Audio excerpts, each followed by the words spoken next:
Welcome to the Deep Dive. Okay, so you've been looking into getting ready for tax season in 2025. We're going to break down the key dates and options, basically looking at what you've been searching for. Our aim here is just to give you that clear picture, without making it too overwhelming. Exactly. And we saw lots of questions about the crucial deadlines. Things like, when are taxes actually due next year? What's the absolute last day you can file? And what's the deal with extensions if you need more time? Right. Plus, people are looking into ways to sort of make it easier. Payment plans, maybe, free filing resources, that kind of thing. All right, let's dive right into that big one. Yeah. When is tax day in 2025? People want that specific date. Yeah, they do. And for federal income taxes, the standard deadline, well, it's April 15th. April 15th, okay. So that's really the date to circle on the calendar. Got it. And that April 15th date, that probably answers a lot of those searches, like last day to file taxes and taxes due 2025, right? Absolutely, that's the benchmark. Now, one thing to remember, sometimes, if the 15th falls on a weekend, or maybe a holiday, It can shift. It might move a day or two. But, as things stand now, you should probably plan for April 15th. Okay, makes sense. Now, what if someone realizes, April 15th is coming up really fast, and, well, they're just not going to make it? We saw tons of searches for how to file a tax extension, file for tax extension. What's involved there? Right. Getting an extension is actually pretty common. It's not unusual. You typically need to submit a form. It's Form 4868 usually. Form 4868. Yeah. And you can often do this online, like through the IRS website itself, or maybe using tax software. Lots of options. But here's the really crucial part, the thing everyone needs to remember. Okay. An extension gives you more time to file the paperwork. Get the forms in. It does not give you extra time to pay any taxes you might owe. Okay. That's a critical distinction then. More time for the forms, but the money's still due around the original deadline. We also noticed searches for heirs payment plans.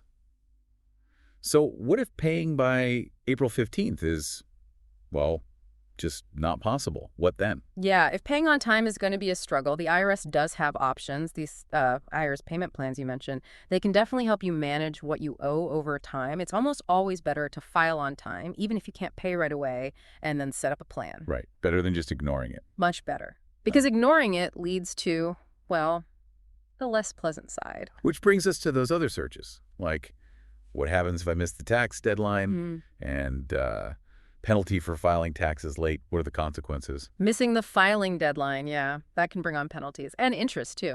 The penalty for filing late is usually calculated as a percentage of the unpaid taxes you owe. And it can, add up for each month or part of a month your return is late. There's a maximum, but still, it's definitely something you want to try and avoid. Makes sense. So people were also looking into different ways to actually get their taxes filed.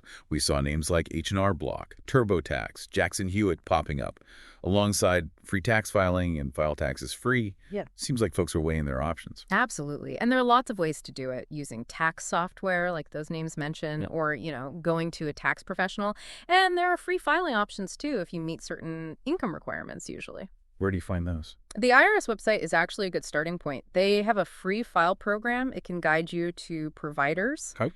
And just to directly answer some searches, can I file taxes on April 15? Yes, absolutely. That's the goal. And can I file taxes after April 15? Well, yes, you can. But like we just said, that might involve those penalties if you owe money and didn't get an extension. Right. Okay. We also spotted a specific one. California tax extension. Are state taxes a whole different ballgame? They can be, yes. State rules, deadlines, extensions, they don't always match the federal ones.